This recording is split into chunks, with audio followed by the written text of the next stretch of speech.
बिस्मिल्लाहिर्रहमानिर्रहीम अस्सलाम वालेकुम। Welcome to my kitchen. मैं हूँ शेफ़ हफ्सा और आज मैं आप लोगों के लिए एक बहुत ही एसेंशियल रेसिपी लेके आई हूँ जो कि रमज़ान में हमें हमेशा ही जो है ज़रूरत पड़ती है।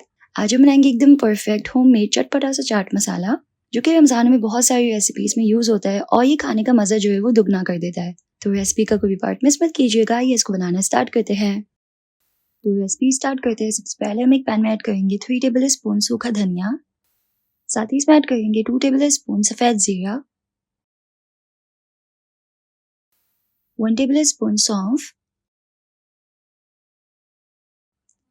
8 से 10 जो है वो यहाँ पे हमें साबुत गोल मिर्च ऐड करनी है और हाफ टी स्पून यहाँ पे साबुत काली मिर्च और हाफ टी स्पून यहाँ पे ऐड करनी है अजवाइन।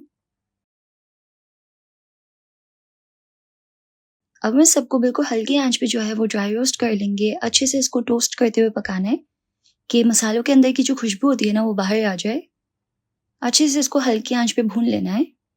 हल्की आंच पे भूनने से होता ये है कि मसाले जलते नहीं और अंदर तक बिल्कुल अच्छे से टोस्ट होते हैं। तो जी यहाँ पे मैंने मसालों को अच्छे से धीमी आंच पे भून लिया है और बहुत ही बेस्ट इसमें से खुशबू आ रही है।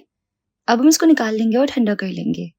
जब ये ठंडे हो जाएंगे तो हम इसको ऐड करेंगे एक ब्लेंडर में और इसलिए हम इसको ठंडा करके ब्लेंडर में ऐड करेंगे क्योंकि अगर हमने गर्म ऐड किया ना तो फिर ब्लेंडर ऑलरेडी गर्म हो जाता है मसाला पीसने से, तो बहुत ज़्यादा एक्सट्रीमली गर्म हो जाता है। तो इसलिए जब रूम टेम्परेचर पे मसाले आ जाए तो फिर इसको ऐड करें ब्लेंडर में।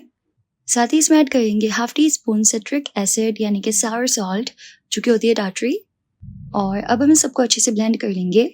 ये चाट मसाला इतना बेस्ट बनता है ना कि अगर आप एक दफ़ा इसको इस तरीके से घर में बना लेंगे तो हमेशा जो है घर में ही चाट मसाला बनाएंगे, बाहर से नहीं लेंगे। तो यहाँ मैंने इसको अच्छे से ब्लेंड कर लिया। इसको ऐड करेंगे एक बर्तन में। साथ ही इसमें ऐड करेंगे 1 टीस्पून कश्मीरी लाल मिर्च, इससे कलर बहुत अच्छा आएगा। साथ ही इसमें ऐड करेंगे 1 टेबल स्पून मैंगो पाउडर यानी कि आमचूर पाउडर, 1 टीस्पून काला नमक यानी कि black salt, half tea spoon pink salt, half tea spoon powder चीनी जो कि बहुत इंपॉर्टेंट है फ्लेवर्स को बैलेंस करने के लिए यहाँ पे। और बस यही सब कुछ ऐड करना है और उसको अच्छे से मिक्स कर लेना है। अच्छे से थोड़े से इस पे लम्स आ रहे थे तो मैं हाथों से इसको बिल्कुल अच्छे से मिक्स कर लूँगी कि तमाम जो मसाले हैं आपस में एक जान हो जाएँ। तो यहाँ पे देखिए मैंने बिल्कुल अच्छे से इसको मिक्स कर लिया है। यहाँ पे हमारा बहुत ही डिलिशियस चटपटा सा होममेड चाट मसाला बिल्कुल रेडी है और ये इतना यम्मी और बेस्ट होता है ना कि अगर आप एक दफ़ा इसको बना लेंगे तो हमेशा ऐसे ही बनाएंगे और अपनी फेवरेट डिश पे स्प्रिंकल करके सर्व कर सकते हैं। अगर आपको वीडियो पसंद आई तो वीडियो को लाइक कर दीजिएगा, यूट्यूब चैनल को ज़रूर से सब्सक्राइब कर लीजिएगा। अगर आप चाहें तो मिलते हैं नेक्स्ट रेसिपी में इंशाल्लाह। अल्लाह हाफिज़।